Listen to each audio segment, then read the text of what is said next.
So the one thing I actually come across with you that I've seen pretty consistently across the board is, you've maintained a pretty positive approach with the various things you do, and in the various people you talked with as well too. Mhm. And you've even made a few posts as well along the way where, you may have hit certain roadblocks and finding a way to overcome those said roadblocks as well.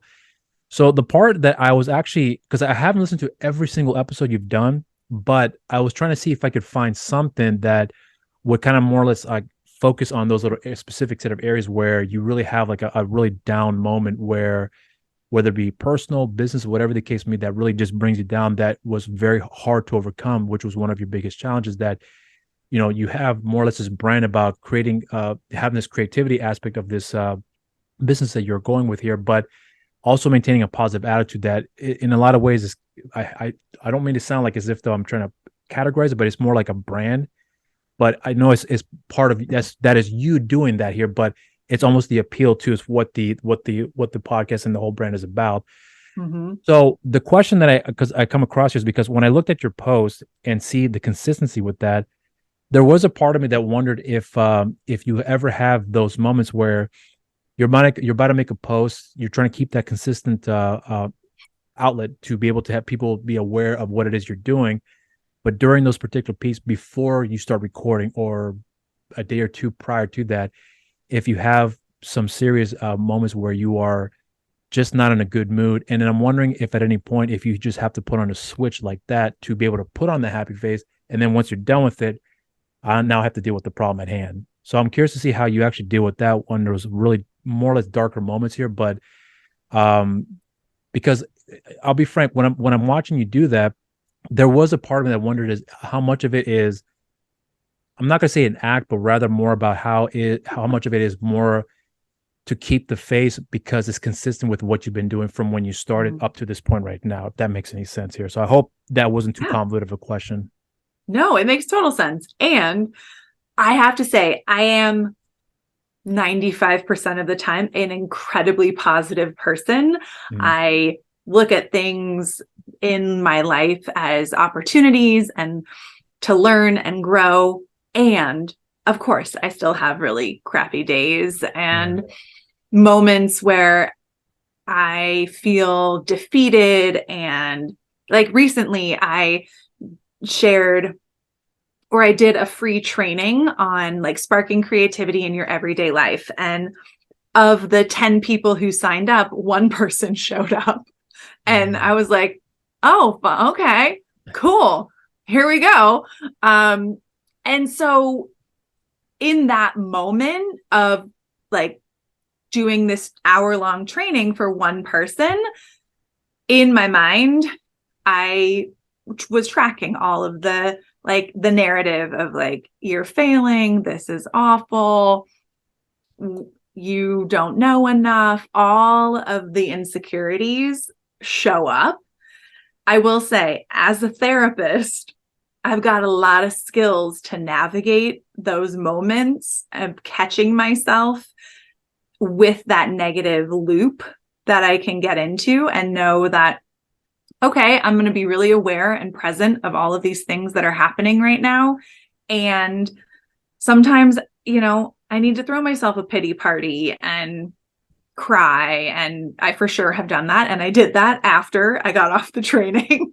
Really? and, and, and then I, took a minute and thought, okay, what did I learn from this? Where is the opportunity for me to do something different or try something in a different way? Or how can I reframe this and just look at the facts? 10 people signed up, one person showed up. Those are the facts. I have no idea why the 9 other people didn't show up. Did you ever follow up with them about, hey, what's going on? I followed up with them I sent them the recording that I had made, Mhm. and that was it. I didn't reach out. Holidays are incredibly challenging, and that's the Yeah. time frame we're Right. in right now. Yeah. So I'm really aware of that. And I had other people who did not sign up for the training reach out and ask if I was going to do it again. So there are all these opportunities and moments that show up, but for sure, the feeling defeated and like I didn't do enough to get people inspired or interested in coming to this free training. Those happen. So that's a very, like, very real present experience that I just had. Mhm. And I think oftentimes right before I post something on social media, I'll have a moment of, oh my God, I don't feel creative at all. Ugh, this sucks. What am I going to share with people? And sometimes I share like I'm tapped out on my creativity. And then while I'm making the post, my creativity will spark and something will shift for me in the process. And that's the piece I love, because I know more often than not that will happen if I step into doing something with my own creativity. I'm going to be inspired to do something else, or I'll have an idea of like, oh, right, let me try it this way and see how that goes. But there are times right before I, record a reel or get some post together that I'm like, ugh, I don't know what I'm doing. What am I going to do? And then in the process of putting it together, I find my own creative boost. When you start, so for example, when you have those moments where you have more or less like that, you feel lazy. I think it's probably the best way I could describe it, where you don't want to do it, but once you do, you feel better, which was a common thing we hear a lot of people say, especially when it comes to working out, where people, I don't want to work out today, but when they do, they feel a lot better about themselves and feel better about doing it as well. Yeah. But have you ever actually come to a point where, like, for example, like this past class you were putting together here, where 10 people signed up, only one showed up, and you mentioned about how you dealt with it at that moment and then how you dealt with it after the fact. But have you ever had those moments where, you've had more or less those roadblocks, and then you understand how to process that and you find a way to deal with it, and then as you go through with it, you still feel the same sentiment as far as like, okay, so I've got a new project right now that I'm working on right now, but I can't shake not necessarily what I experienced, but that feeling of like, is this even worth it right now? Because 9 people didn't show up. I don't understand why they didn't show up. They signed up in the first place. So maybe some ways you may have taken it personal, but because of that incident right there, that carried over to other areas that you may have more likely turned out more positive, but that feeling still lingers over with you. So when you have those particular moments that occur, do you still have? Is it one of those things where you kind of like compartmentalize? Compartmentalize that. Compartmentalize, yeah. Compartmentalize. Thank you. I always struggle with that one.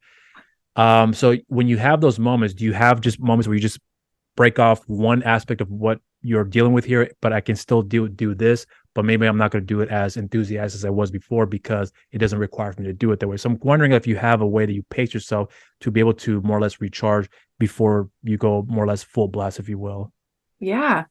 I definitely do. And I think that's what helps me stay active and stay in it. I think, being really mindful about the experiences that I have help me take it to the next level. So yeah, there are times where when I go to create more things in the back of my head or in the back of my mind, there's that thought, like, what if no one signs up? What happens? And I could follow that thought, but in the moment of me creating something new, that isn't going to be very effective for me. So I have a choice in that moment. I could follow that thought of like, what if no one shows up? What if no one signs up? And then spiral through all of the negative self-talk or that narrative of like, see, it happened again. It's not going to, projecting, future tripping, all of that stuff. I have a choice to go there. And I also have a choice to say, okay, yeah, super aware that I have some fear that no one's going to sign up for this next one. What do I need to do for myself in this moment to calm that fear down, to acknowledge that it's present, to give it some space. Maybe I need to write about it. Maybe I need to like turn on music and move my body. I'm a very physical moving person, to like let it go or shake it off before stepping into another thing. And even when I put something out there, there might, you know, when I hit the post button, it might be, I hope someone signs up. Let's see, you know, how can I still have the awareness that it may not resonate with people? And am I okay? Can I be okay with it not resonating with someone, or other people not liking it or not understanding it? Right. And am I open to feedback from others to tell me, yeah, I just didn't really understand what this whole creativity thing is about. I thought it was like you were going to show us your art or your performance, and you're talking about making dinner or kitchen creativity, and like, how is that creative? Or how is going for a walk creative? I don't understand that. And so that feedback really helps me. There have been times where I 100% will take it personally and be like, no one understands me again. And I think we all have those moments, right? Yeah, I know what you mean. Yeah. We have those thoughts of like, see, I knew it. You're telling me again. And at the same time, how can I slow down, use the skills that I have to support myself in these moments of challenge, to say, okay, can I not take it personally and just see this as feedback that's helpful? Some of it I might use, some of it I might not. Right. And how can I catch myself when I start getting defensive of like, oh, well, you just don't understand. Like, no one understands creativity. And how can I make it to not personalize it and just hear the information and then sift through that information later? So when it comes to those particular moments when you're doubting yourself, if you will, when you're having those self-conscious moments about, will people sign up? Does that kind of stem from, because I'm wondering if you think about the effects after the fact, when you have time to reflect on that, do you think that comes from, having the sense of approval, because people signed up, they like it, therefore it makes me feel good, so they like me as well too, or whatever the case may be? Or is it more just I'm not sure if you're coming from a standpoint of like, if it's more, there's something that's really useful here that if I figured it works for me, and I think it works for the people so far from the success rate that I've had with my interaction with various other people. Now I'm trying from this capacity, no one's responding to it. Are you doubting that? Well, so does that mean I'm not good enough? Or, I mean, is there's a little bit of that, or just purely from the standpoint of like, it sucks, it hurts, but it's okay, I'm moving forward? But I want to know how you started with that and how you're learning to deal with it now as time has gone by. I think like all of the above. Is there an Okay. E option? Like everything?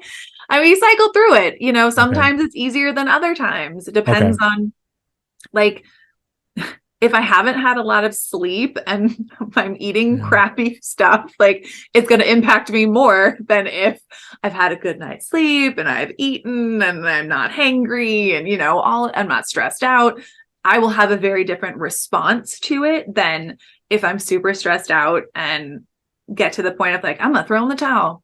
Done, like all or nothing. And then being able to catch myself in that all or nothing thought experience of like, oh my God, that's what I'm doing. Okay, well, I can stay there. Valid. Sometimes I will.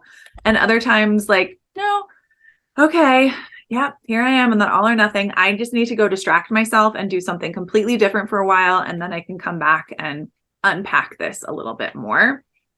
Because sometimes I don't want to unpack all of the like, why am I thinking this? What are the failures I'm concerned about? Or where did this come from? Sometimes I don't want to. Sometimes I like need to go distract myself and go do something else. And then I'll come back to it maybe 2-3 days later. Sometimes it's not like an hour later. Sometimes like days later, I can come back, have a little distance from the experience. But yeah, I think all of it happens. It's not just one. But I think for me, I make choices to not dwell in that space of failure, or, they like me, they don't like me, that all or nothing. Mm-hmm. Because like, I know some people are going to like it and I know some people are not.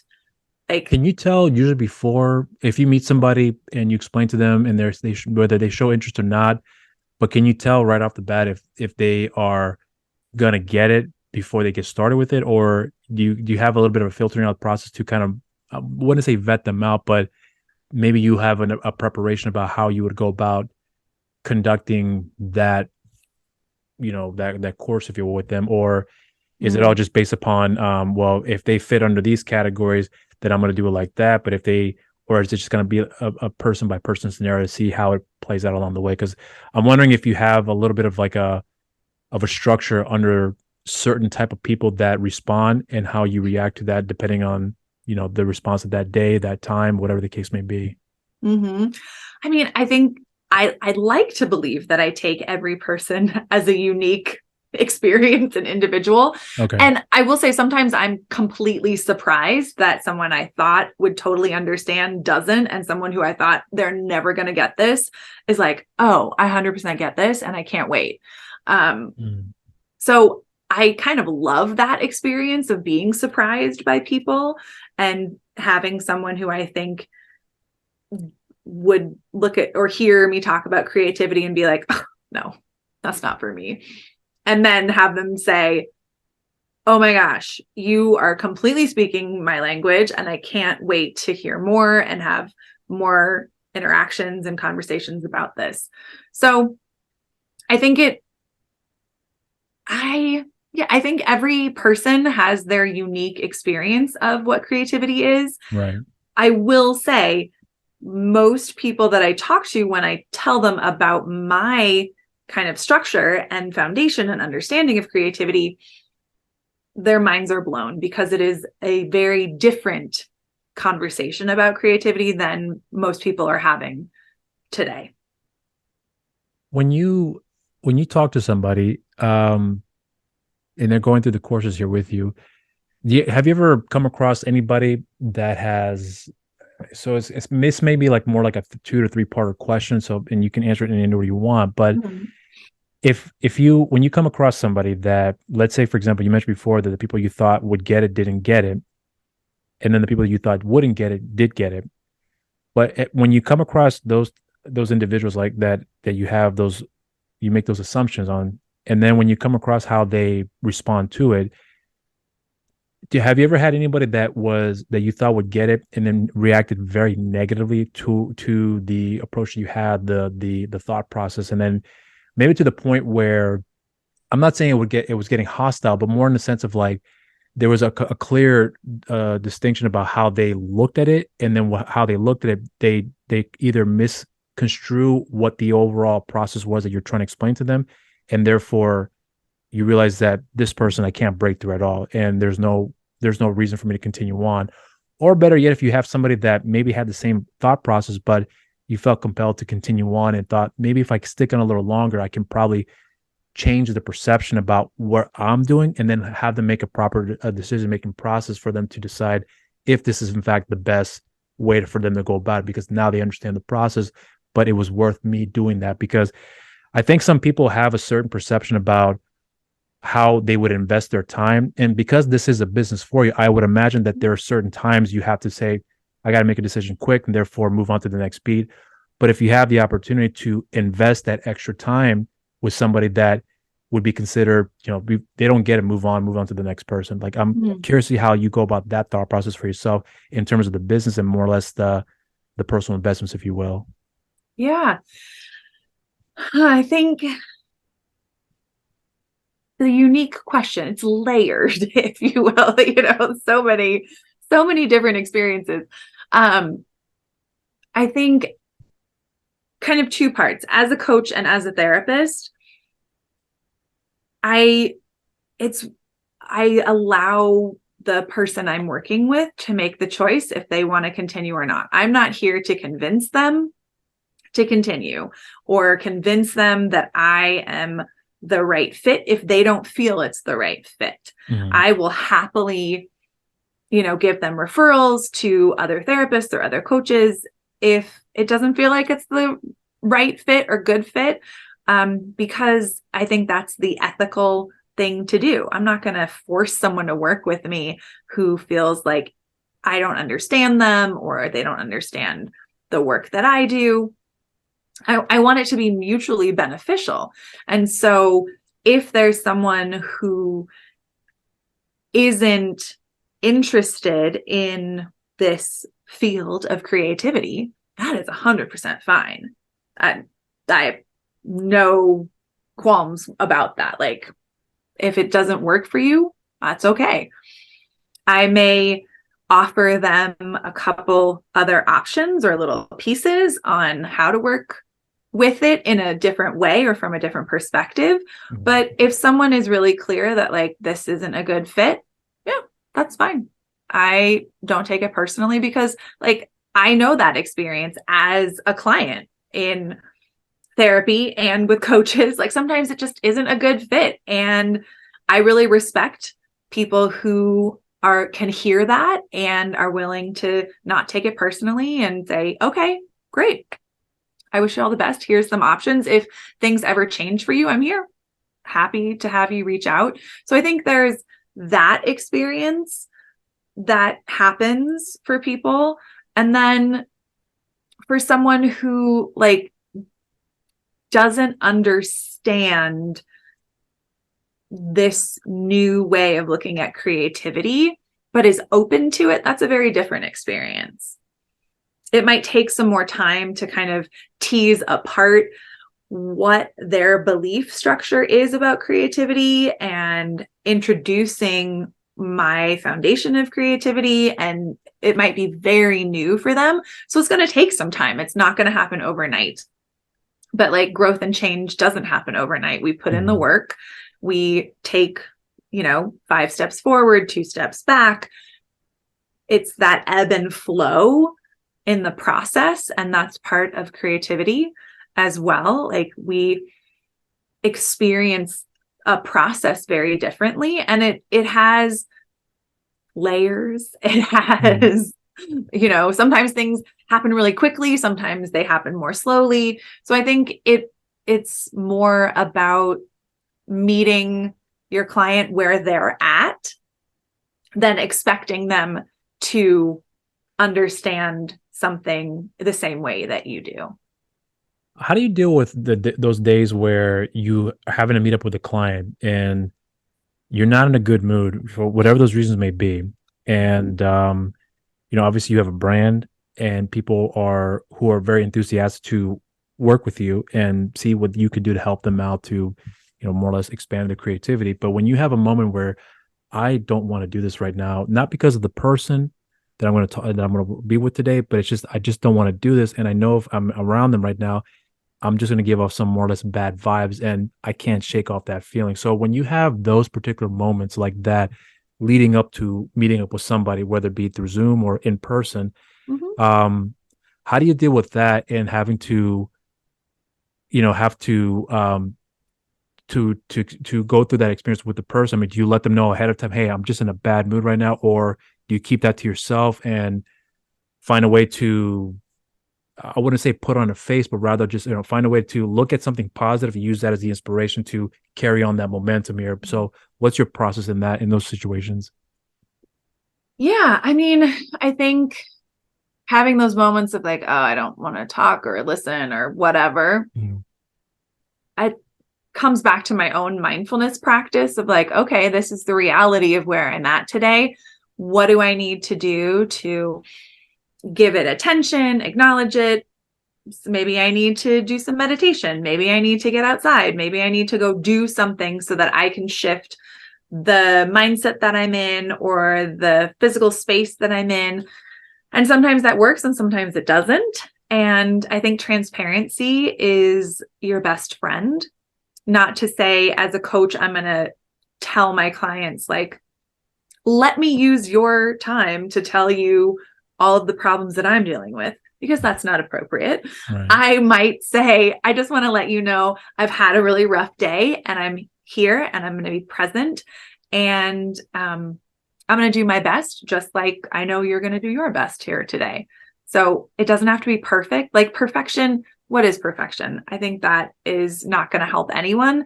And putting on a good face or a pretend face, I don't think is going to be helpful either, because I know as a client, 100% I know what's going on. Right. If someone tries to put on a, a good face or a happy face, and I'm like, are you okay? So I think being really honest and transparent with people is your best friend. Most people are really understanding and they appreciate your honesty when you tell them, I'm having a really crappy day. And there are times to do that and times not to do that. And sometimes you do have to pull it together and show up in a way that you may not feel is 100% authentic. And we can still do that. We, give it our best, and our best isn't perfect. We're going to make mistakes. We're going to mess up. That's a part of being human, but that's also a part of like growing and changing. And it's also a part of creativity. Like we mess up, we learn, creativity helps us solve problems, and we're going to have to fail a few times to solve those problems. Do you, when you have those moments, like, because to kind of harken back to the question again, but I think I'm looking from this particular angle. When you have those moments where you just don't want to do it, and you said you're transparent, and then when you go through the motions, you're with the client, in whatever capacity that you're speaking with them, and then once you start going through with that, does something? Have you ever gone through experience where I don't want to do this, but I'm going to do it anyways? And then when you did something along the way that changed your perception about, oh, so because of this sentiment that I had, this idea triggered. This idea just came to me, and now I'm able to look at something a little more differently. Where if I didn't have that sentiment or didn't have that experience before meeting up to the client, that maybe I wouldn't look things at a certain way, because maybe you may have had a positive mindset, but that positive mindset maybe wasn't helping you out.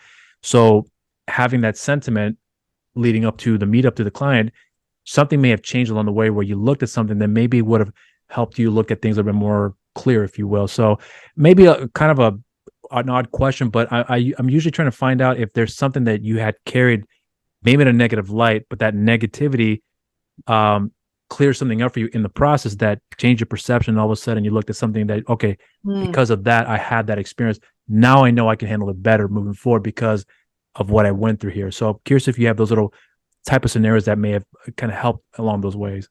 Oh yeah. I mean, I think anytime we can, set our stuff to the side and be really present, like really in the present moment, we open ourselves up for those sparks of like new ideas or new experiences and new opportunities with a client.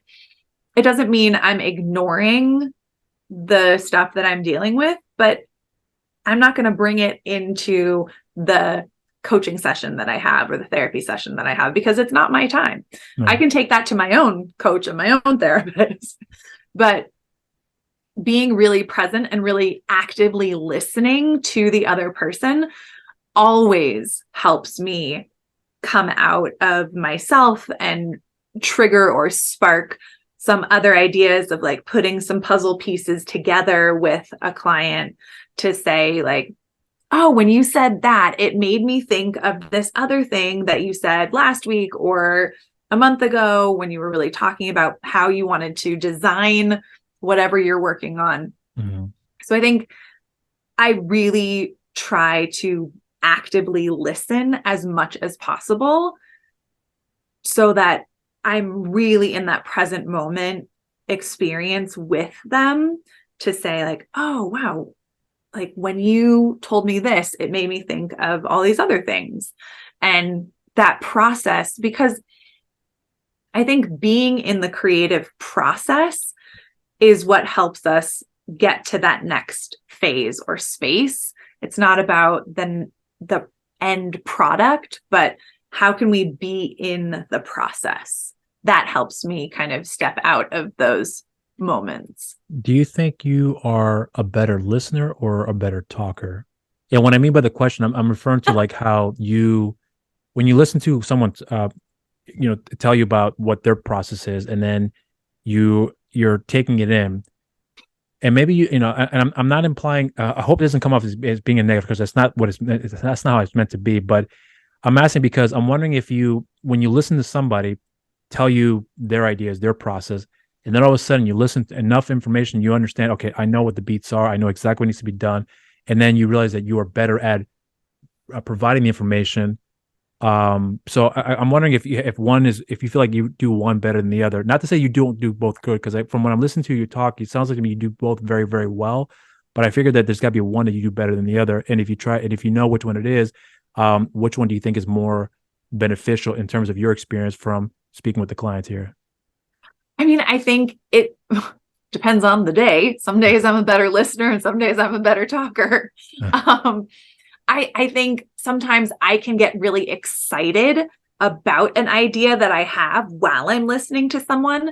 And in those moments, I think I stop listening. So then I'm probably not a great listener, because I've like caught in my own thought of like, right, oh, here's how we could do it. And I want to share that with someone else. And so you have to like remind yourself of, right, this isn't my, like, how can I share this idea in a way that will be supportive, that isn't completely taking over the coaching session or taking over someone else's idea, because that's not what that coaching session is about. It's about allowing the client to come up with the ideas. And so if I get this big idea and I get so excited that I start interrupting, or I start like stop listening and I start thinking about this idea, right, that I think is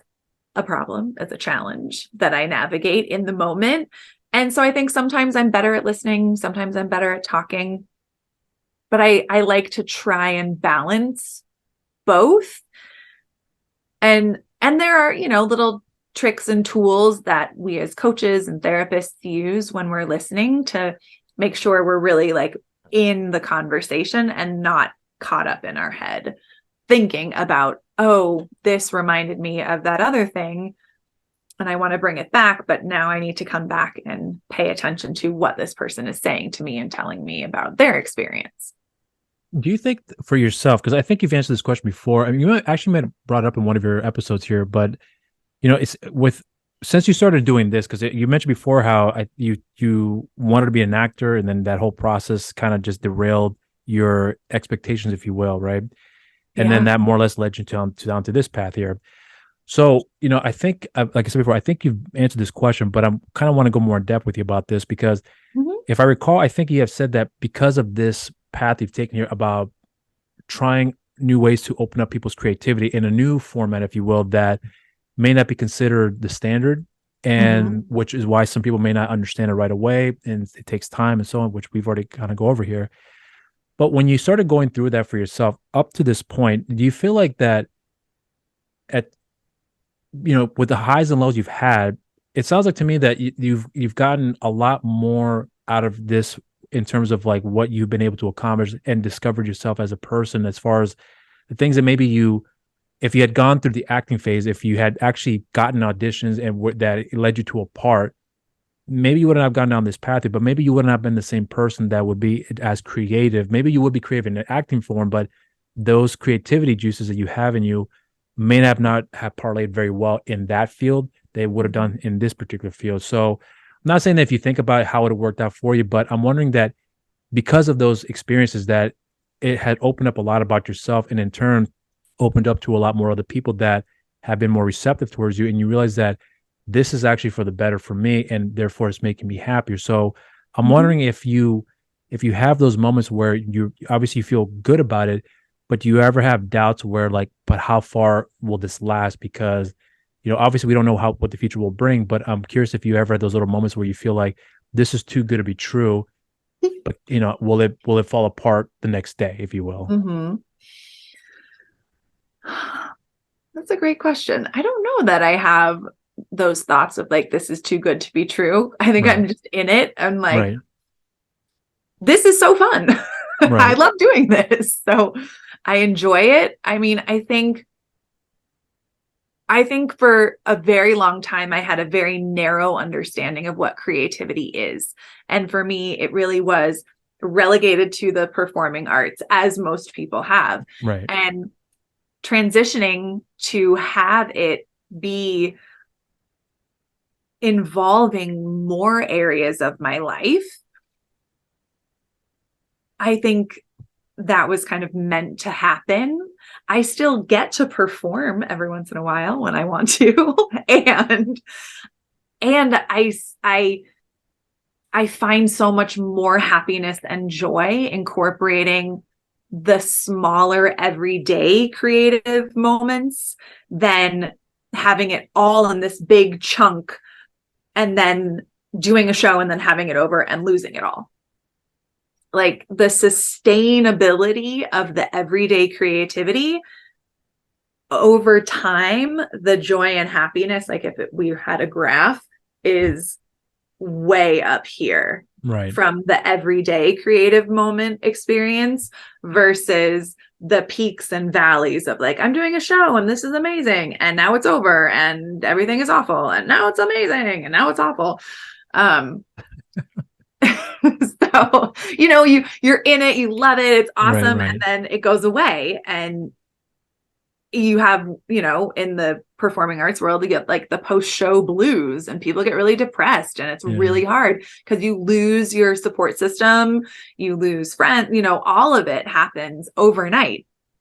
And so that sustaining creativity over time, I'm building more joy, more happiness in my life that is through those small everyday moments.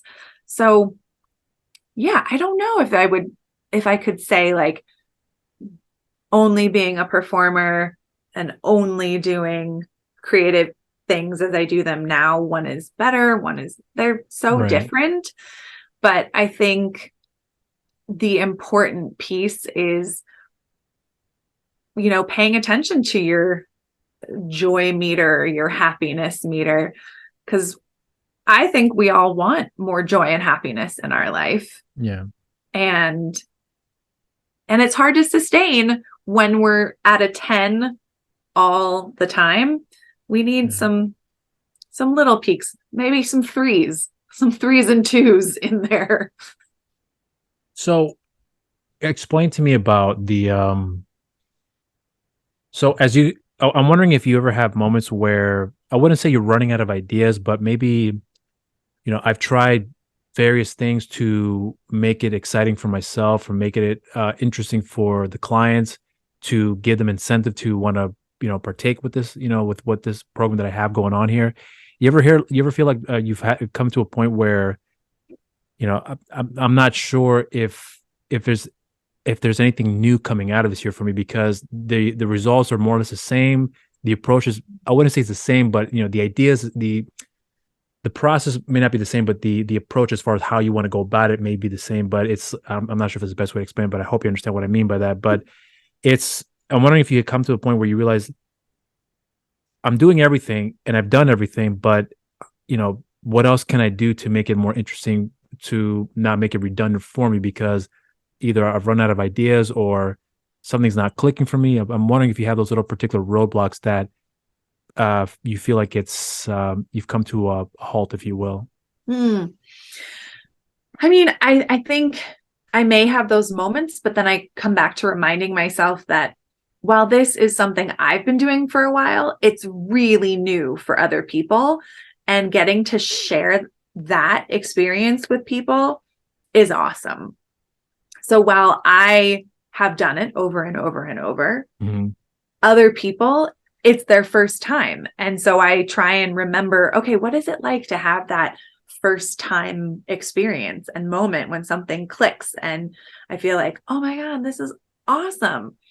But yeah, I think there are times where I I don't know that I worry of like, what if all my creative ideas go away? I think I have those moments where I'm like, today is not a creative idea day. Cool. Awesome. That is okay. How can I be okay with that? I don't need to generate a million ideas every day. I may not even need to generate one. It's okay to rest and reset because that helps me kind of come back to creative thinking through a new lens. Or maybe I need a week, or maybe I need to like do something that's just for myself that I'm not going to share with anyone else to come back to, okay, well, what if I looked at it this way? How might other people see it? So I think we all have the capacity to get bogged down and stressed out and overwhelmed. And that is normally when I think I have no creative ideas. My creativity is gone. It's kiss it goodbye. It's never going to come back. And how can I come back to the things that I know help me get back to that place of creative thinking or creative expression? How do you deal with somebody who is, whether it be extremely excited, optimistic, and open-minded to it, but if they have stipulations about the process you have that would have to fit to more or less to their needs, if you will, because I'm not suggesting that people who are open to it you're going to have heat. So I will do this as long as you meet my standards as well. But I'm wondering if you ever had a point where someone had said, "I like this idea, but it's not going to work for me. But if you do it like this and this and this, I can work with you on that."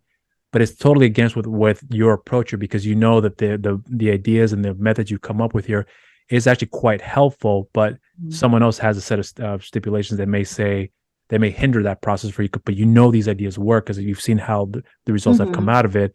But if someone says, I will not do this, but I will do it if you do X, Y, and Z for me. So I'm wondering how you deal with that side of the negotiation process when it comes to someone more or less resisting your ideas, but is open to the process, but it's not certain aspect of it.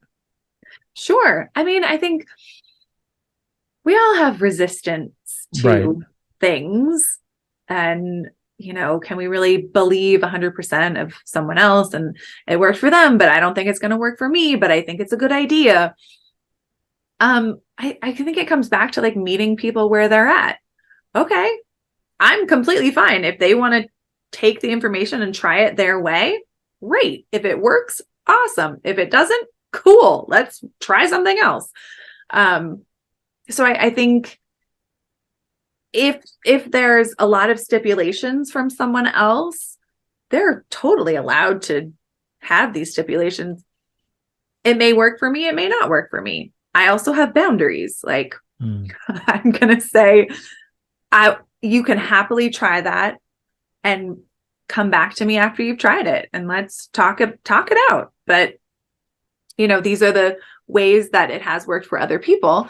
And it's not to say that your way won't work for you, and, go give it a try. If it does, let me know. I would love to hear a new way of supporting people. But I think most of the time people are coming because I have a very unique perspective on creativity, and it is different than other people.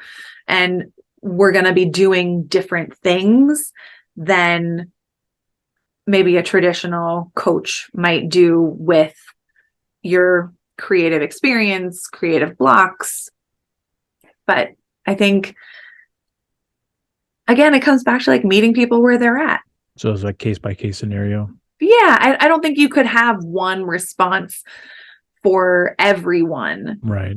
If they were open to the idea of inviting more creativity into their life, or wanting more joy or more time or more, creative experience, but they say, I can't do your version of it. I said, okay, that's fine. You can go find another version.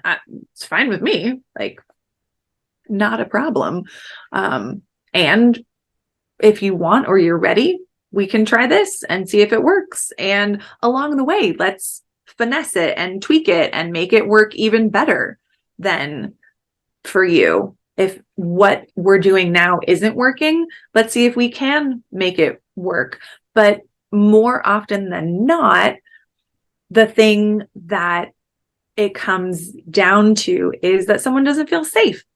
And so we have to come back to safety and what area of safety is off and how can we get back in alignment with that sense of feeling safe physically, mentally, time, space, all of those pieces to put that back as the foundation before we can take some more creative risk.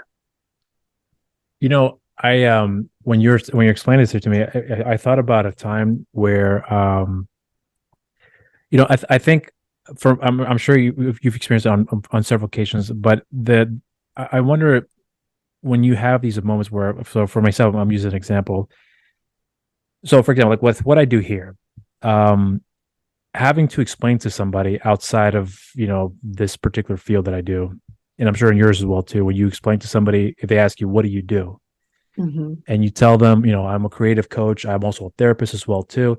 I'm wondering if you have reactions where like, oh, so you're a therapist. That's great. So that's kind of more like a respectable career path, if you will, right?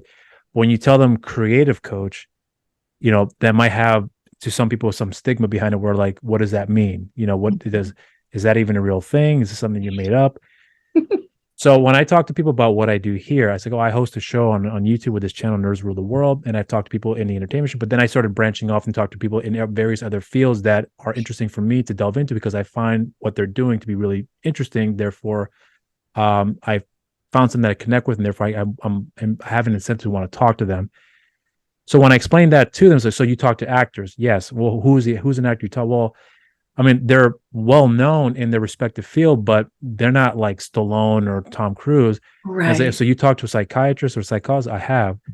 Why did you talk? You know, so there's a little bit of like that kind of negative, you know, rebuttal behind the response. So they have like a preconceived notion and they have that negative reaction to it. Maybe not intentionally, but it's just expectations.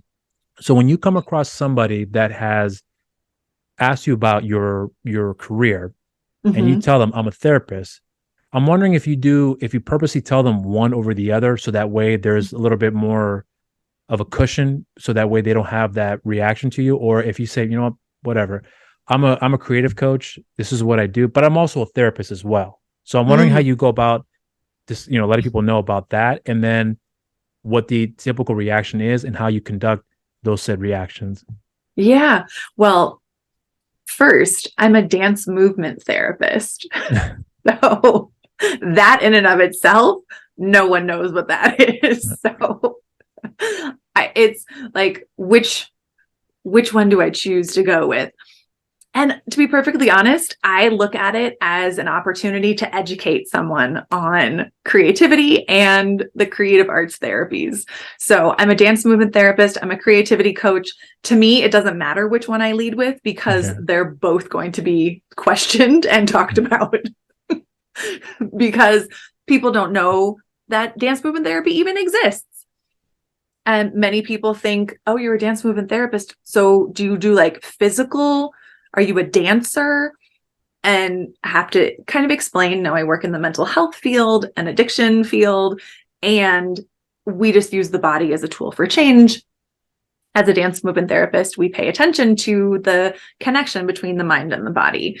And then as a creativity coach, people are like, oh my God, what? Is that a real? I've never heard of this before.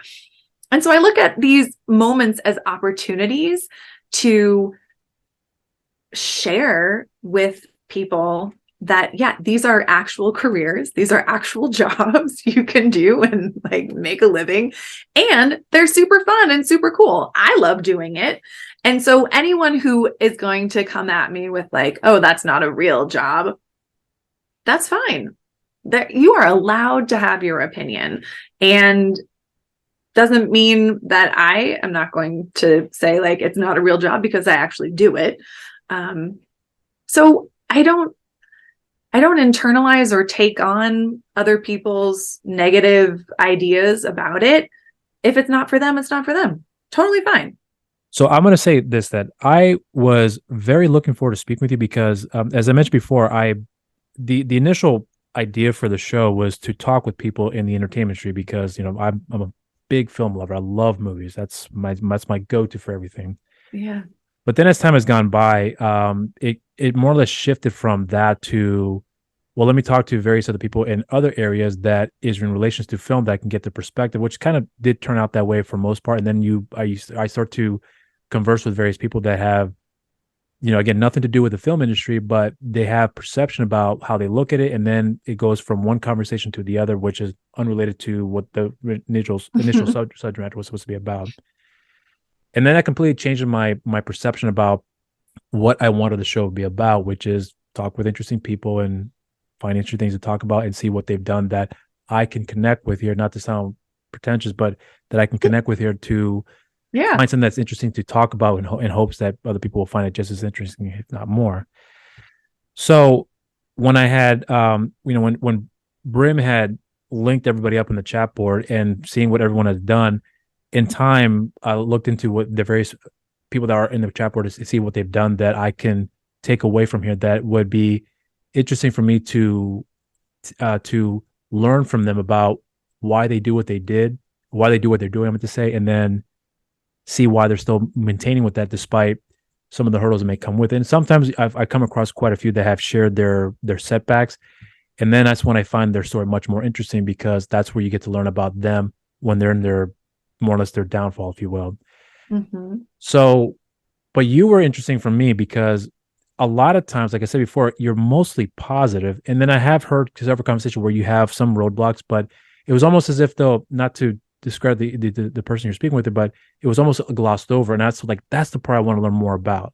So that's why I wanted to focus more on that with you, because I figured that as part from what I've learned from your show and previous conversations you had with other people, I wanted to learn more about the setbacks you were dealt with here and how you've learned to overcome, because it's a unique career path you're taking here that, and most people's eye would be like, that's not a real thing, or how are you making money off of that? And how long have you been doing it for? So there's various questions that comes with that I think are not the not important questions asked, but it's more about why do you do it? And when you have those downfalls, how do you deal with that? And then how do you learn to overcome it to be at this place where you're at right now?